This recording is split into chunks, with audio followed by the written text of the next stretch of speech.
সালামুন আলাইকুম প্রিয় দর্শক, আজ আমরা একটি গুরুত্বপূর্ণ বিষয় সম্পর্কে জানব। সেটা হচ্ছে মহাবিশ্ব কত বড়। তাহলে আসুন ভিডিও শুরু করা যাক। বিগ ব্যাং বা মহাসম্প্রসারণের মাধ্যমে সিঙ্গুলারিটি বা অতি ক্ষুদ্র বিন্দু থেকে মহাবিশ্বের সৃষ্টি হয়। এমনকি মহাবিশ্ব এখন পর্যন্ত সম্প্রসারিত হচ্ছে।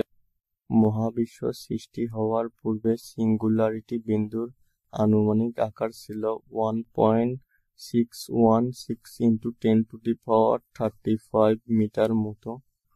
মহাবিশ্ব সৃষ্টির 1 সেকেন্ডের মধ্যে মহাবিশ্বের আকার সিঙ্গুলারিটি বিন্দু থেকে 1.2 × 10⁻50 গুণ বেড়ে যায়।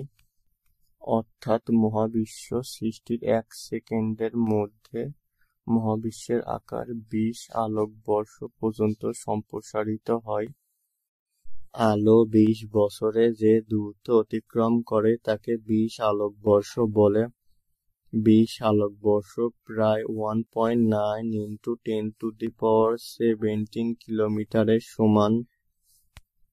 আমাদের দৃশ্যমান মহাবিশ্বের আকার প্রায় 93 বিলিয়ন আলোকবর্ষ।